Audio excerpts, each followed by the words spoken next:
সময় তখন সকাল 6টা। প্রত্যেকের পরনে রয়েছে যুদ্ধক্ষেত্রে সাংবাদিকদের জন্য ব্যবহৃত নীল রঙের বুলেট থাকেন ঠিক সে সময় M4 কার্বাইন অ্যাসল্ট রাইফেল থেকে 5.50 তিনি সিরিনকে ঘটনাস্থল থেকে টেনে তোলার চেষ্টা করলেও তিনি কোনো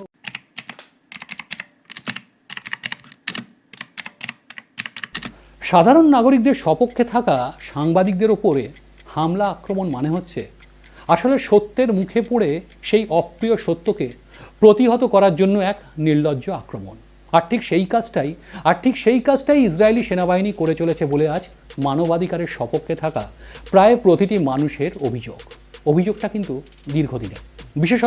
বিশেষত যেখানে ইসরায়েলের মতন তথাকথিত উন্নতশীল রাষ্ট্রে সংবাদ সংস্থার রিপোর্ট বলছে গত 2 দশকের সাংবাদিক হত্যা বা মৃত্যুর ঘটনা ঘটেছে এই যুদ্ধের কথা বাদ দিলে 20টিরও বেশি, আর যার মধ্যে প্যালেস্তিনীয় সাংবাদিকের সংখ্যাই শুধুমাত্র 18টি।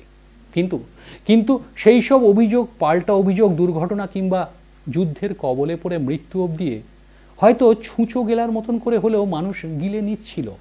কিন্তু ঠিক 2.5 বছর আগে যা হলো তাকে ঠিক কি বলা যেতে পারে, সেই প্রশ্নটাই ইসরায়েলি প্রতিরক্ষা মন্ত্রকের দিকে ছুঁড়ে দিয়েছে সাধারণ মানুষ থেকে বিশ্বের তাবড় সংবাদ মাধ্যম সবাই।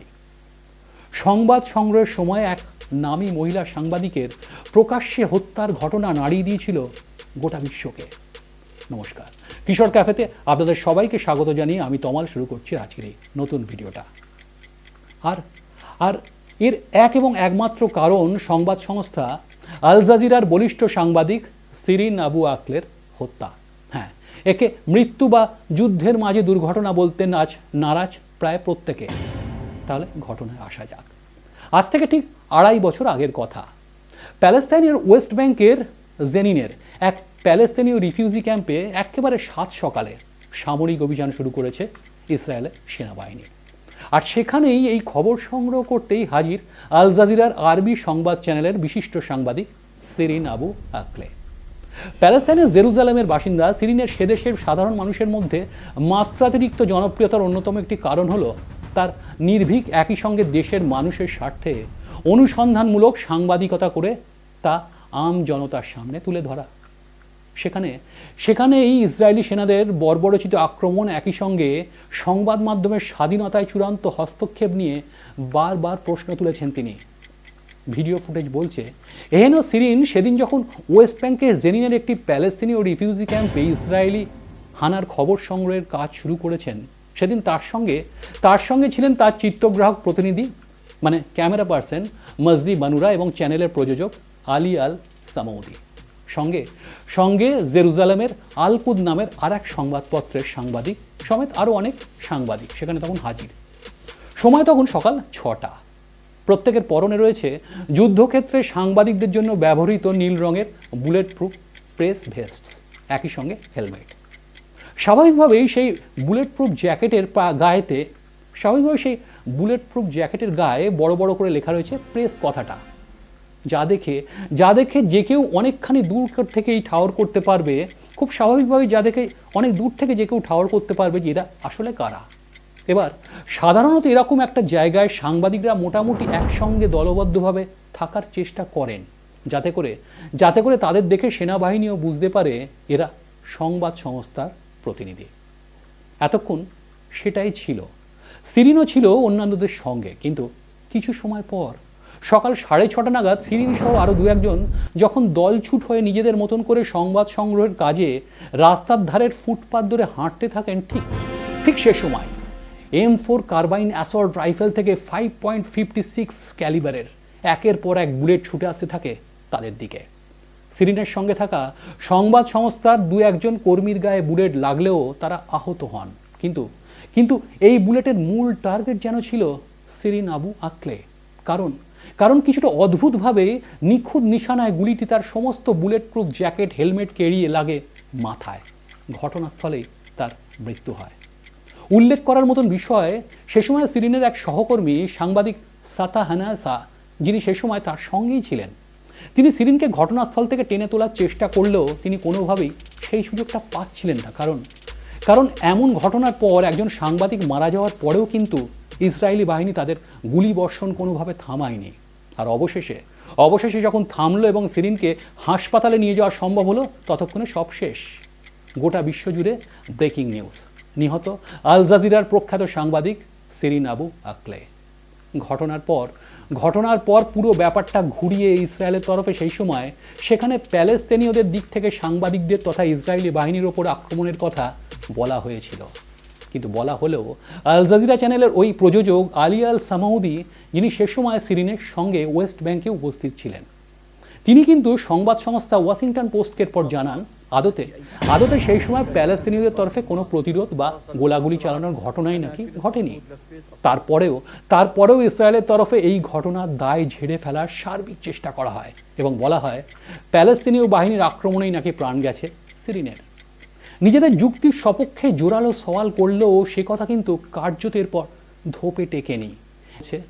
একাধিক অন্তর্তদন্তে যেসব কারণ এসছে তা বলছে, প্রথমত, সেদিন শিরিনের রাস্তার ধারের যে জায়গাটিতে গুলি লেগেছিল সেই গুলিটি এসেছিল ওই ঘটনাস্থল থেকে 150 থেকে 200 মিটারের মধ্যে।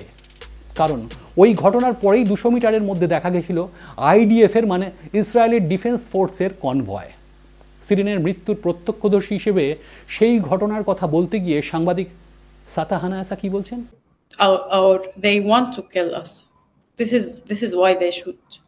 I don't have another reason why they shoot, and they know we are journalists. তিনি বলছেন তিনি নিশ্চিত গুলিটা ইসরায়েলি বাহিনীই চালিয়েছে, কিন্তু কেন চালালো তারা যদি জানতো এই যে আমরা সাংবাদিক, তারা এটা কেন করলো? দ্বিতীয়ত, একাধিক সংবাদ মাধ্যমের অন্তর্তদন্ত বলছে এদিন ফুটপাতের ধারে একটি গাছের পাশেই গুলি লাগার পরে মাটিতে পড়ে যান সাংবাদিক শিরিন আবু আক্লে, এবং যে গাছটির পাশে তিনি দাঁড়িয়েছিলেন ঠিক সেই গাছটিকে লক্ষ্য করে নির্দিষ্টভাবে শিরিনের মাথার উচ্চতাতেই পর চালানো হয় মোট 3 থেকে 4টি গুলি, যার কয়েকটি লক্ষ্যভ্রষ্ট হয়ে গাছে লাগে এবং একটি লাগে শিরিনের মাথায়। অথচ এরম ব্যাপারটা অন্য আর কোনো সাংবাদিকের ক্ষেত্রে ঘটেনি। তৃতীয়ত, শিরিনের মৃত্যুর পর ইসরায়েলের অধিকৃত পূর্ব জেরুজালেমের সেন্ট জোসেফ হাসপাতাল থেকে তার দেহ বেরোনোর পর শিরিনের ভক্ত, শুভানুধ্যায়ী অসংখ্য প্যালেস্তিনীয় নাগরিকদের মিছিলে কেন হলো ইসরায়েল পুলিশের হামলা? কারণ হিসেবে অবশ্য ইসরায়েল পুলিশ জানিয়েছে এই মিছিলে প্যালেস্তিনীয়রা নিজেদের জাতীয়তাবাদী সঙ্গীত এবং পতাকা বহন করাতেই তাদের এই পদক্ষেপ। কিন্তু দেশ, ধর্ম, কাল নির্বিশেষে প্রায় অধিকাংশরাই মনে করেন এটা আসলে ছিল ইসরায়েলের চূড়ান্ত স্বৈরাচারী এবং প্রতিহিংসাত্মক মানসিকতারই পরিচয়। যদিও অবশ্য হাতে নাতে এর প্রতিক্রিয়া পেয়েছিল ইসরায়েল। কড়া বিবৃতি দিয়েছিল আমেরিকান বিদেশ দপ্তর। কড়া বিবৃতি দেন আমেরিকান বিদেশ সচিব অ্যান্টনি ব্লিংকেন। পরপরই কড়া ভাষায় ইসরায়েলের সমালোচনা করে তাদের সতর্ক করেন হোয়াইট হাউসের প্রচার সচিব জেন সাকি। রাষ্ট্রপুঞ্জের নিরাপত্তা পরিষদের সমস্ত সদস্য রাষ্ট্র এরপর নিন্দায় সরব হওয়ার পাশাপাশি ঘটনার কঠোর নিন্দা করে প্রকাশ্যে বিবৃতি দেন রাষ্ট্রপুঞ্জের মহাসচিব আন্তোনিয়া গুতেরস। আর এর পরপরই কিন্তু নিজেদের দোষ ঢাকার অবস্থান থেকে বাস্তবিকই পিছু হটে ইসরায়েল, যখন খোদ তাদের দেশের সংবাদ সংস্থা হারেটস এরপর একরকম উল্টো কথা বলে এবং পরোক্ষে জানায় আসলে ইসরায়েলি স্নাইপারের নিশানাতেই ছিলেন শিরিন আবু আক্লে। হ্যাঁ, আর সঙ্গে প্রায় একই সুরে কথা বলা তখন শুরু করে the Wall Street journal, CNN কিংবা নিউ ইয়র্ক টাইমসের রিপোর্ট, যা কার্যত ইসরায়েলি সাফাইকে নস্যাৎ করে। কিন্তু এত কিছুর পরেও ইসরায়েল আছে ইসরায়েলেই। নিরীহ নাগরিকদের পাশাপাশি এর পরেও তাদের নিশানার শিকার হয়েছেন সাংবাদিকরা। ইসরায়েলে এই এয়ার স্ট্রাইকে মৃত্যু হয়েছে সুমায়া আবেদ রাবো নামের এক মহিলা সাংবাদিকের। ইতিমধ্যেই একদিকে যেমন অসংখ্য শিশু, কিশোর, সাধারণ নাগরিকদের মৃত্যু মিছিল চোখে পড়ছে আমাদের, একই সঙ্গে নিরবিচ্ছিন্নভাবে আক্রান্ত হচ্ছে গণতন্ত্রের চতুর্থ স্তম্ভ সংবাদ মাধ্যম এবং তার নিরস্ত্র অসহায় সাংবাদিকরা। হিসেব বলছে সব মিলিয়ে ইতিমধ্যেই এই যুদ্ধে শুধুমাত্র খবর সংগ্রহ করতে গিয়ে প্রাণ হারিয়েছেন প্রায় 100 সাংবাদিক, যাদের মধ্যে অধিকাংশতেই প্যালেস্তিনীয় সাংবাদিক।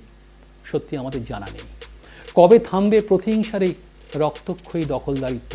যদি থামে এর মীমাংসা হয় তো ভালো, কিন্তু যদি না হয় তবে এমন নির্মম পৈশাচিক সত্যের সামনে ঢালহীন, তলোয়ারহীন এমন অজস্র কাগজ, কলম আর কথার জিহাদের রক্তস্নান দিন, মাস, বছর পেরিয়েও আমাদের অনর্গলভাবে কিন্তু ক্ষতবিক্ষত করেই চলবে। আর এটাই কিন্তু অপ্রিয় হলো বাস্তব। আজকের ভিডিওটা এই পর্যন্তই। খুব তাড়াতাড়ি আবার একটা নতুন ভিডিও নিয়ে চলে আসছি। তার আগে আবারও বলে যে ভিডিওটা ভালো লাগলে লাইক, কমেন্ট এবং শেয়ার করার পাশাপাশি চ্যানেলটা সাবস্ক্রাইব করবেন প্লিজ। চ্যানেলটা সাবস্ক্রাইব করে পাশে থাকতে প্লিজ প্লিজ ভুলবেন না বন্ধুরা। আপনাদের সাবস্ক্রিপশন আমাদের কাছে একটা খুব বড় মোটিভেশন। ভালো থাকবেন।